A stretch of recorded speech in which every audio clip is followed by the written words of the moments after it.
everyone. So this is the continuation of our report. Now, we are on the lesson 3, language development and second language. So, okay. Language differ in pronunciation, vocabulary, and syntax. So, it differs on yung pag-storya sa yung patterns sa structure of ang yung words na gamiton.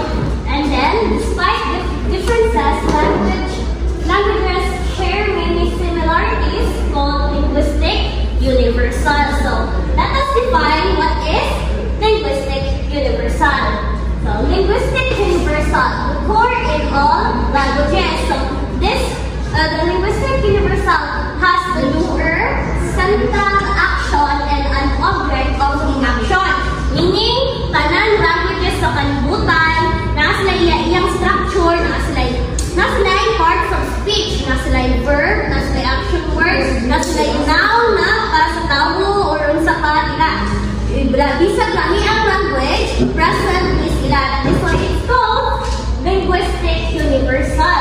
So, we have an example here. So, the first example is sa waray na language. Okay.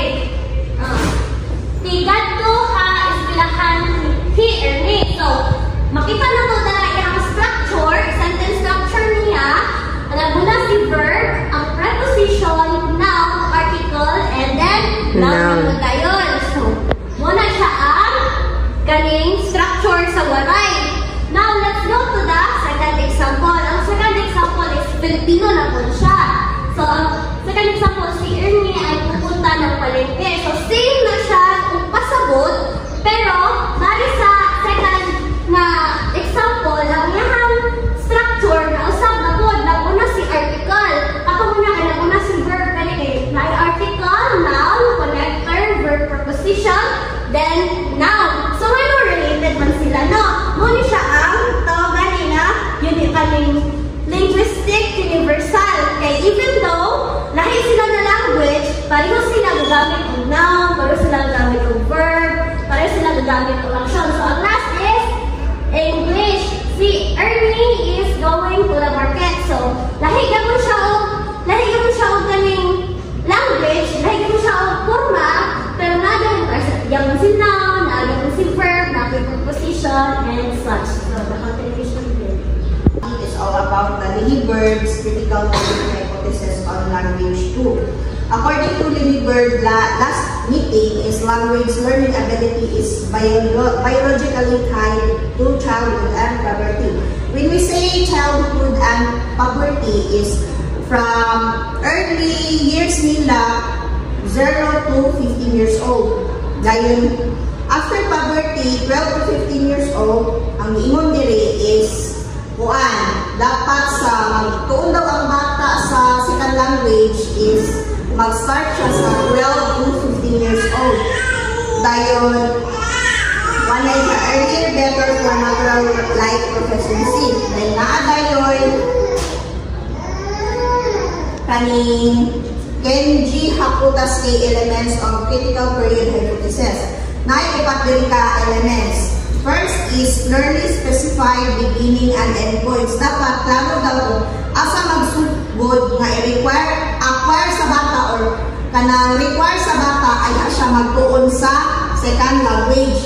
Nadali ang description. Language acquisition window starts in early childhood and ends around puberty 12 to 15 years old. Example, kanising mga duha ka tawo si Johnson and Newport in 1989 is mag-end daw ang sa bata is 15. Dahil ang Pinkerwood is mag-start siya sa 6 and 15. Dapat daw na ay ka ng ba? Clearly specified ka ng klaro kung kanus ang magsugod o kanus ang mag-end ang bata sa pagtuon sa second language. Dayon will define, number 2 is well-defined decline at the end of the period.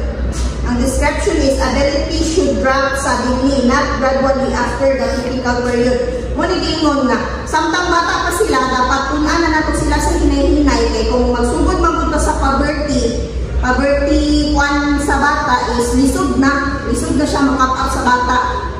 Dayon, sa example is sharp decline expected after puberty. lisod na siya kanang ma-adapt sa bata kung tunan na to siya nga nanabitaw sila sa kanang puberty stage. Then 3 is quantitative differences in learning. Children and adults learn differently. Kanang for example is naay bata o tigulang nga nag-migrate sa lain nasod. Kung ang bata dili nato is nagtuon na siya daan sa second language palitan English. Kung dili sa Canada siya, di ba English man diha ang second language na gamiton. Mas daghan kung mayong quantitative, mas daghan ang mas daghan ang bata nga dili galisod o istorya sa second language kaysa tigulang. Kay kung tigulang naman yun, kung nag-idara na ta magtuon is lisod na nato, di ba? Kabantay mo nga ang kaning mga paitato mga mama is makasabot na iba na makasabot sila kung sa istorya but dili sila maka-reply, dili sila maka-response so unsay ilang istorya kaya naka-istorya tag Amerikano diya nakasabot ka pero di ka kabalo ng response whereas sa bata makasabot sila maka-response po sila yun ana ang buwan kaning sa quantitative differences in learning among adults and children. Number 4 is robust outcomes inside a period.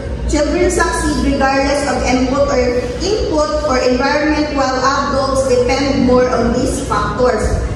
Then, children acquire second language naturally. Adults need structured input and practice. Mutag yun ako kaganiya sa quantitative na mas daghan ang mas makatuon nga dali makatuon ang bata sa second language kay sa bata pa lang siya dapat tunan na siya sa hinay-hinay gradually than sa mga adult na ay lang nato sila ipakwan sa second language nga igara na sila.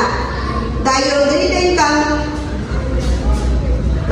Snow and Hoffnagel of 1978, adults may outperform children in early language learning. Challenges 3 critical period hypothesis. Murag yapon siya sa giingon nga kung magsugod, kung dili nimo sugdan ang bata, kung dili nimo tunan ang bata sa imong first language, kung dili nimo pa masabtan, kung saan man nila pagpasabot sa second language. Kung ang tawag ana niya is proactive interference. First language can help or hinder second language. Dapat kung ang tunan na to dapat kuna ang bata sa to mother tongue kay sa to kay mga Bisaya nang ta ay hadayon pud nato sila sa pangalan pa nagsasapa pa ay hadayon sila ipatago sa pikas nga kaning dalan nga masabtan na nila una pa nila magitunan.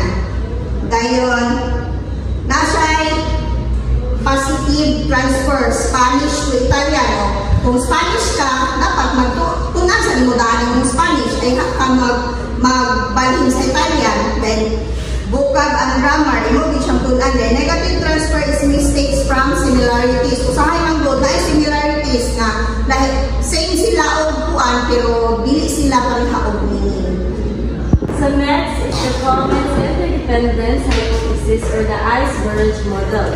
So today is ang main idea gitani is all languages share a common underlying proficiency. So our common underlying proficiency is proposed by James Commons. It means that all the language we know share the same base of knowledge and skills in our brain. So if we learn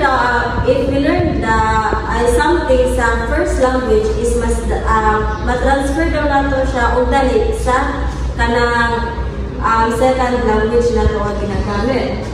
And then, so sa iceberg model is na siya above water and below water. So sa above water is model na siya ang surface.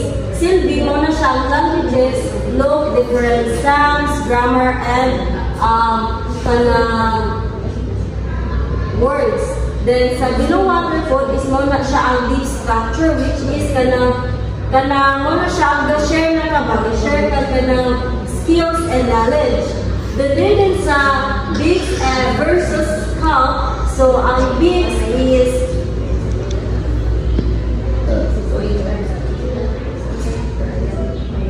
ang galing sa bigs basic interpersonal communication skills is everyday language like pareha na mag-chat ta sa akong friends. Istorya to sa atong parents. So, muna siya ang kanang bigs. While the calm is the academic language. Mo na siya ginagamit nato diri sa school, which is kanang pareha sa kanang sa math, sa English. Ang gamit nato na sa pag-explain is kanang second language na kanang abot siya sa academic siya ba. Then the application for teaching, splitting lesson,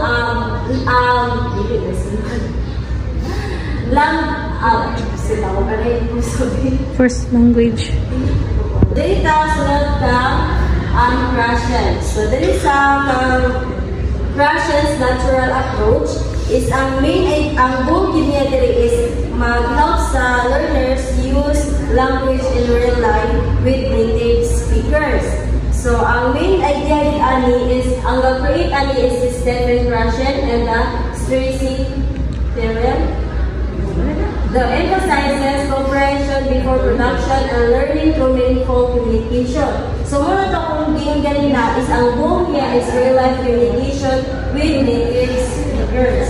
So we have the principles of Russian. So first is understand first, speak later. So muna siya nila nga.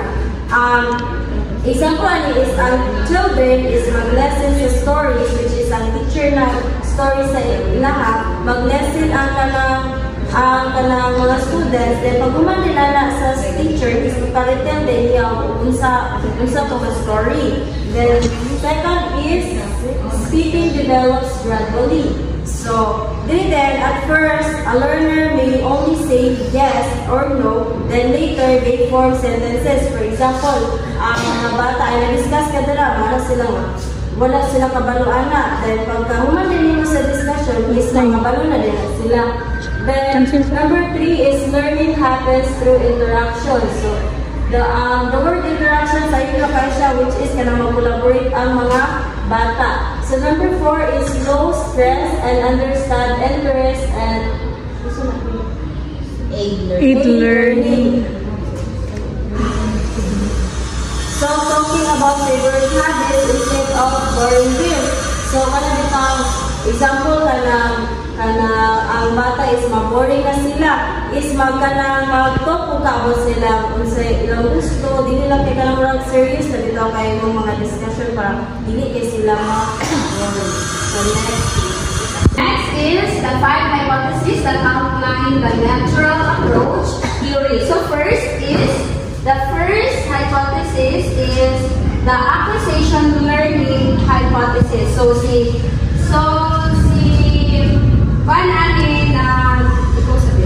acquisition learning hypothesis is based on Russian. The acquisition learning hypothesis is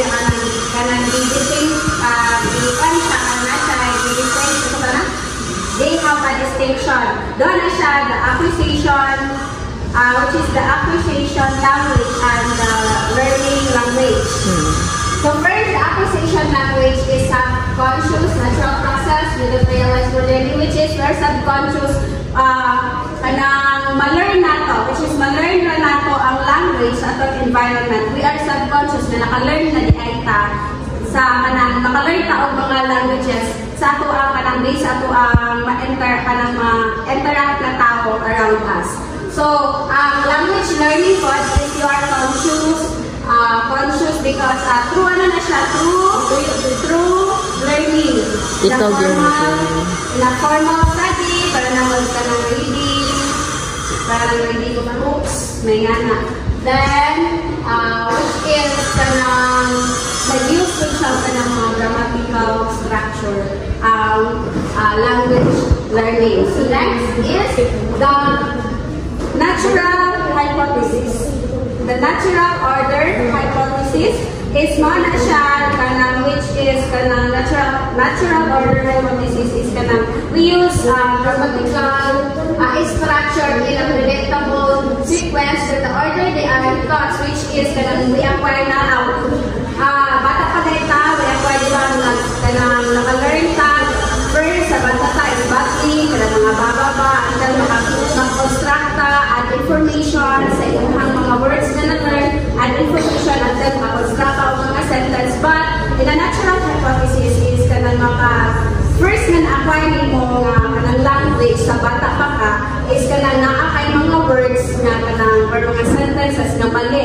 is in a grammatical structure and in a predictable sequence is ma-learn mo na pag madako na ka.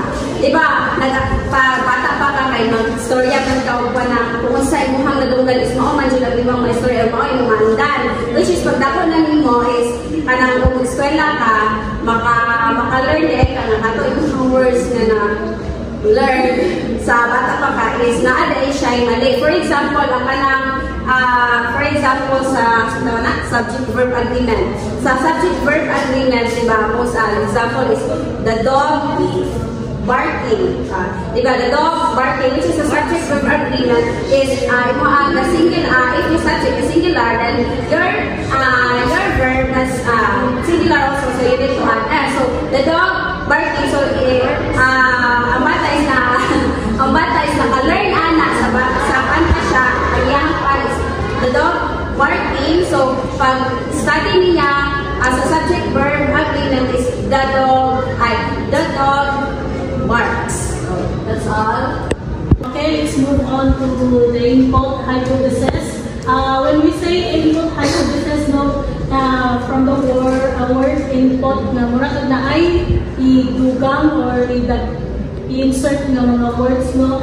So, the input hypothesis is not grammatically sequenced. Dili siya based sa kanang mga grammar.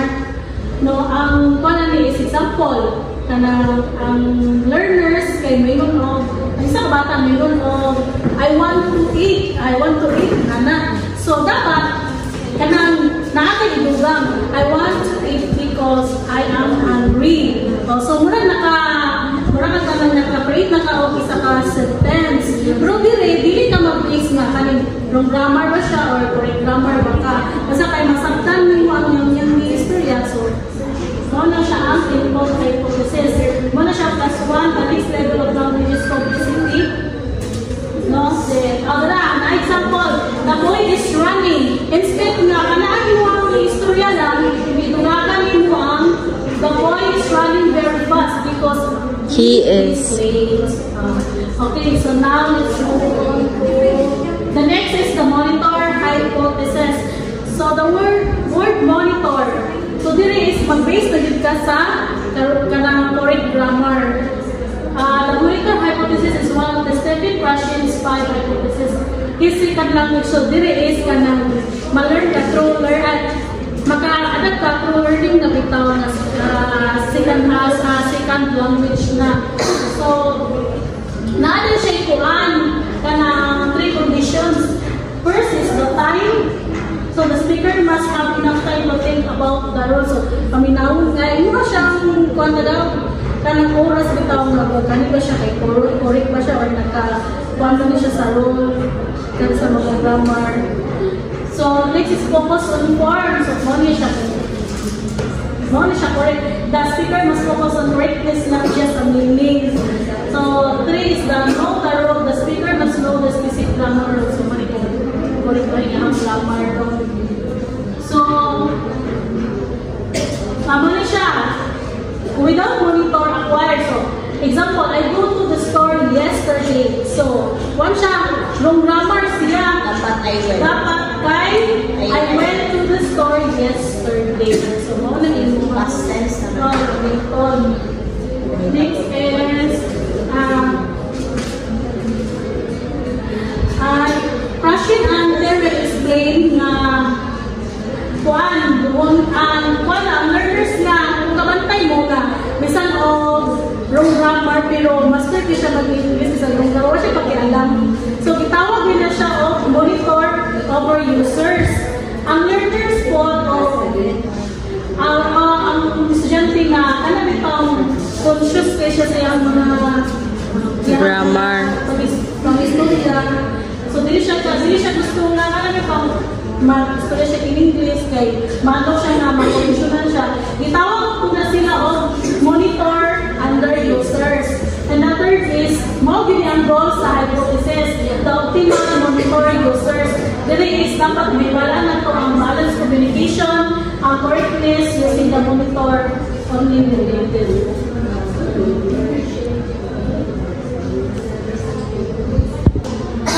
Okay, so now we're up to the fifth one.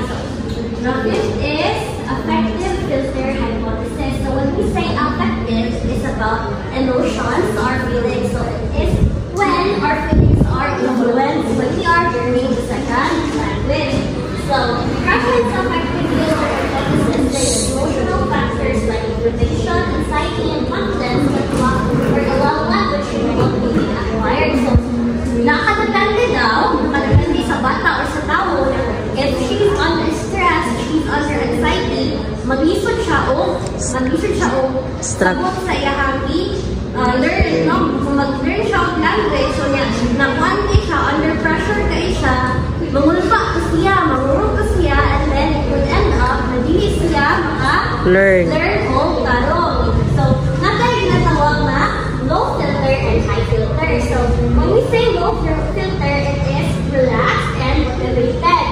So, kung kani ang bata, relax lang siya, wala siya ibating ng sa na anxiety, no, ganahan na siyang learning environment, of course, ma-acquire niya tanan niyang studyhan sa language. Dali pa niya masaktan, and then, magamit niya sa iyahang mag-studya. Pero, kung nasa sa high filter, stress siya, anxious siya, less learning happens. So, tungod imahadyo ka, nasya mo ito, hala ko, masayot ko. Tungod sa iyang sigo na huna na masayot siya, masayot na hinuod siya. So, that is the low and high filter. So, example, there a shy student who is nervous in class will not absorb as much language input, while a confident student learns faster. Yes. Sa atuang school setup, kailangan nila ito i-encourage ito ang students para dili sila ma-anxiety, dili nila masunod-sunod na muna ang mahadlok para daghan sila ang ma-acquire sa language. Then, is the second language and mother tongue. So, in the case of our learners here in the Philippines, is not diverse language, is not our mother tongue. And the second language, the target language, which is the target language, mga to ang second language. So, sa yung mga learn na kanang through interaction. Then, which is the language is not yung come from two different Pro-2 language or language families. So first is the English is came from Indo-European languages, and ang Tagalog is from Austronesian languages, which is kailangan nato ipahibalo sa mga learners na which is the English and the Tagalog is na siya lako nga differences kay mo namagayuban ng parihaso nila o pagbasa ang English o ang Tagalog. Para sa akong anak, masay niya o kanang gawi kanang itang pagbasa sa English o Tagalog. Sabi, di ba kanang A-I-E-O-O, kung sa iyang pagbasa sa, di ba, ang A-I-E-O-O, kanyang sounds is lahi na para sa English, sa Tagalog. So, sabi ko, iyahan ang kuan para sa iyahan, same ra o anang sounds ang English o Tagalog o papasahon siya o words. But then anang O, di ba sa Tagalog is ang sounds is O. Pag abot sa English, di ba malahi naman siya. Malahi na siya. Kanang lahi siya, medyo na siya pagka magbasa ni mo, ang uni mo is mahimo siya murag A. Abot sa English. Sabi murag ato ang ipasabot sa ito ang mga estudyante. Ato ang target language or mother tongue is na ay dako nga differences. Language learning in the Philippines. Curriculum harmonization. First is Filipino is a second language for many non-Tagalog speakers. Kanang example sa tuwa is ang Tagalog, ang Filipino, and English is second language kung yun nato, right? No?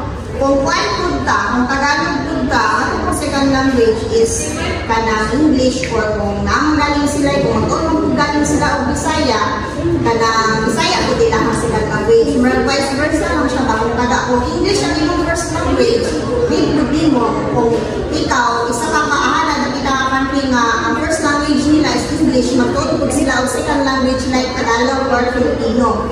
Yan siya. Then second is, learners must balance learning in mother tongue, first language, while also becoming proficient in Filipino and English. Dapat yun nato no, kung magkuwanta sa nalitan sa bata, dapat hasaon yun nato, dapat ang bata kung unsang atong mga ang atong first language, ba, Bisaya ang masubuan mo ito, dapat i-master nato itong mga bata sa atong first yun nga, inistoryahan dili kay ilargo na to sila og English. Dahil Mother tongue-based multilingual education or MTB-MLE has a defect order number 74 series 2009 says that the mother tongue first language will be used as the main medium of instruction in the early grades. Parihaan niya itong gamit karon. Diba, ang medium of instruction ng na to is Bisaya. Kay mga Cebuano man kapasagara, no? Dahil ang one by niya is, ang first is Lingua Franca Project, which is learners read faster in their first language. Muna siya ang description na niya. Ang bata, mas dali sila makabasa through their first language. For example, Bisaya, mas kusog sila, dali sila makabasa sa Bisaya.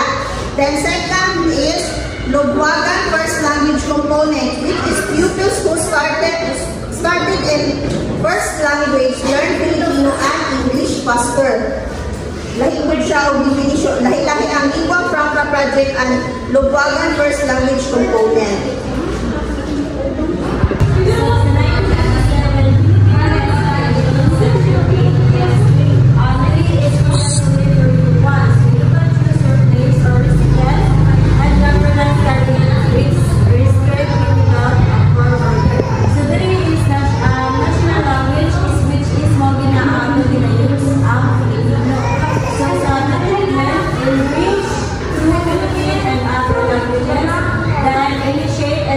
Use of Filipino, and the scope is official communication and language of instruction. So, ang Filipino is sa pagpunod sa subject is hindi na siya ginawala. So, muna siya ang nasa sa 1987 Constitution of the Philippines. So, next is languages are connected and interdependent at birth and continuous for life. So, pagpantay mo sa itong mga anak is, bisan pagbata pa sila, mga masta is kabalo na sila mo learn of language, muna siya ang first language. Dahil, muna siya ginayin mo na continuous lang ang pag-learn sa bata. Bisan pagbata pa sila, kabalo na sila hanggang sa magkakagawin sila magkakagawin. And then, learning must be meaningful, involves listening, speaking, reading, writing, and builds on students' existing language skills and including non-standard